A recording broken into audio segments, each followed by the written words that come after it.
भारत पाकिस्तान में दहशतगर्दी की कार्रवाइयों के जरिए टारगेट किलिंग में मुलविस है। बुखारी साहब, अब ये भी कहा जा रहा है कि 2021 के बाद भारत की इंटेलिजेंस एजेंसी रॉ ने पाकिस्तान में मुतादिद अफराद को कत्ल करने के लिए एक खुफिया मुहिम चलाई।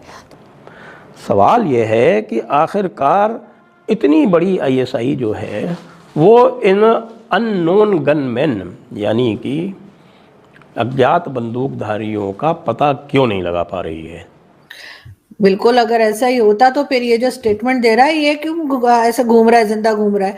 अगर भारत ने यही करना होता तो मेरे ख्याल है कि फिर यही हाफिज सईद और इनमें से कोई भी ना। और हम भी ये देख रहे हैं कि यहाँ ऐसे लोग निशाना बनाए जाते हैं जो तहरीक आज़ादी है कश्मीर से जुड़े हुए हैं, या यहाँ जो हम अपने भाइयों की मदद कर रहे हैं अखलाकी तौर पर या सफारती तौर पर या सियासी तौर पर, उनको कत्ल किया जाता है, निशाना बनाया जाता है स्लीपर सेल्स के जरिए। पहली दफ़ा नहीं हुआ है।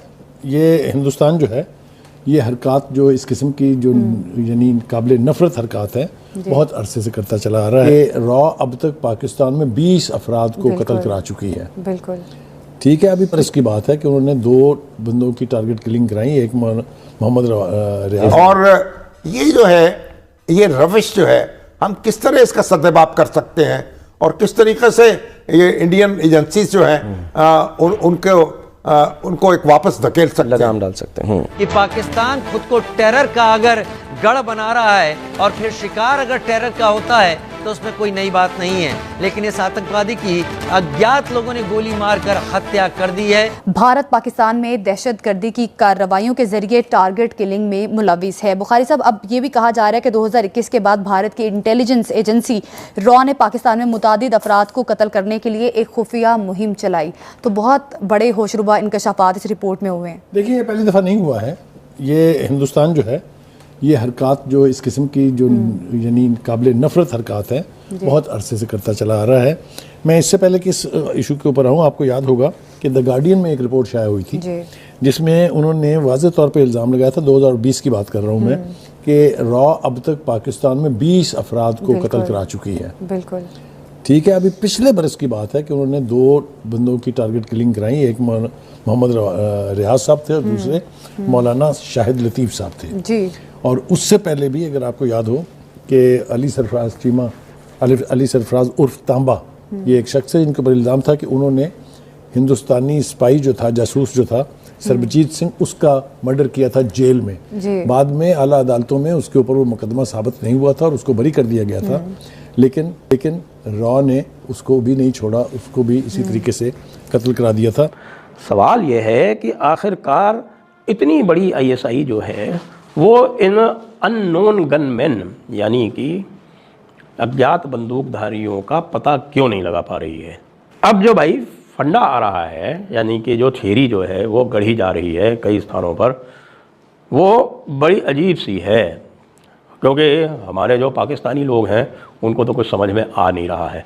वैसे वो ये भी गढ़ रहे हैं कि साहब ये तो ISI खुद ही करवा रही है। हम चलिए मान लेते हैं, एक बार इस थ्योरी को परखते हैं कि अगर ISI खुद ही करवा रही है तो ये बताइए ISI जब भी कोई काम करती है किसी उद्देश्य से करती है, और इस काम से उसकी जो बदनामी हो रही है चारों तरफ, उसके बारे में क्या कहेंगे ये लोग जो ये थ्योरी आगे बढ़ा रहे हैं, क्योंकि बहुत ज़बरदस्त बदनामी हो रही है ISI की। कोई ISI के जो है 4 चांद नहीं लग रहे हैं इससे। जो टेररिस्ट हैं वो स्वयं, आपके टेरर ऑर्गेनाइजेशन जो है वो स्वयं कह रहे हैं कि ISI जो है ये हमारी हिफाजत नहीं कर सकती, तो हम किस दम पर पूरी दुनिया में आतंक फैलाएंगे, हम किस दम पर आखिरत की जंग लड़ेंगे, हम किस दम पर पूरी दुनिया में आखिरत लाएंगे। हाँ जी, तो ये सारे के सारे जो यहाँ पर जो एक्टिव हैं, कुछ तो भारत के प्रति एक्टिव हैं, आपको पता है, लश्कर तैयबा, जैश मोहम्मद और हिजबुल मुजाहिदीन, ये 3 तो स्पेसिफिकली टारगेट करते हैं भारत को। इसमें से लश्कर तैयबा जो है वो अहले हदीस वाला है, यानी कि वो हनफी नहीं है, और जो बाकी दोनों हैं वो देवबंदी हैं। वैसे तो हिजबुल मुजाहिदीन तो मिक्स्ड है, वैसे वो उसका ओरिजिन जो है वो कश्मीरी है, तो कश्मीर में देवबंदी और बरेलवी जो है वो उसका मिक्स हो गया है। लेकिन इनकी जो आइडियोलॉजी है वो पूरी की पूरी अकोर खट्टक से चलती रही है।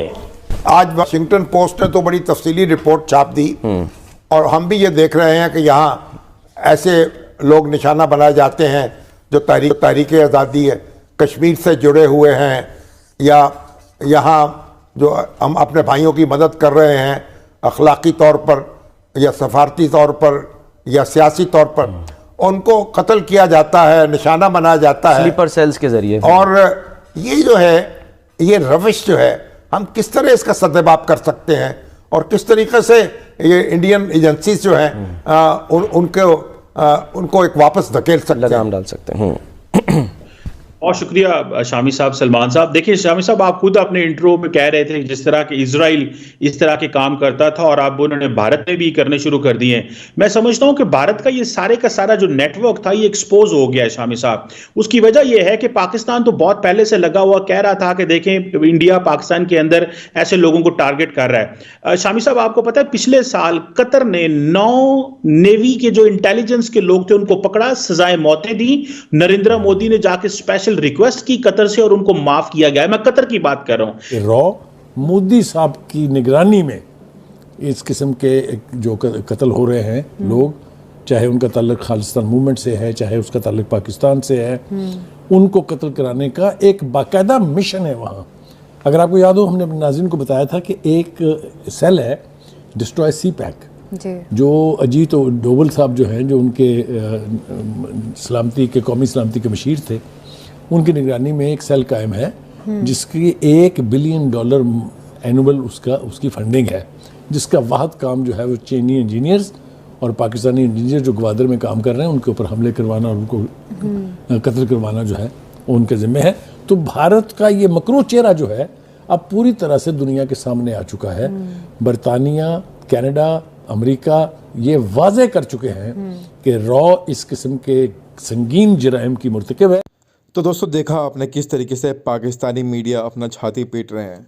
जी हाँ दोस्तों, पिछले कुछ समय से देखा जा रहा है, ख़ास करके जब से भारत देश का जो प्रभार है प्राइम मिनिस्टर मोदी और NSA अजीत डोभाल ने संभाला है। जी हाँ दोस्तों, चुन चुन के मारे जा रहे हैं आतंकवादी जो पहले भारत को बहुत ज़्यादा परेशान किया करते थे। उस समय की सरकार कुछ नहीं करती थी, लेकिन अभी की जो सरकार है उनको छोड़ने वाली नहीं है किसी भी कीमत पर, और उनका एक एक करके इलाज किया जा रहा है। जी हाँ दोस्तों, और दोस्तों अगर ऐसे ही वीडियोस और अपडेट्स अगर पाकिस्तानी मीडिया रिलेटेड अगर आप चाहते हैं तो आप इस चैनल को सब्सक्राइब कर बेल आइकन दबाना ना भूलें, ताकि आपको ऐसे ही लेटेस्ट जो अपडेट्स है पाकिस्तानी मीडिया से रिलेटेड वो आपको समय समय पर मिलते रहें। दोस्तों आज के लिए इतना ही, मिलते हैं कल नए वीडियो में। जय हिंद, जय भारत।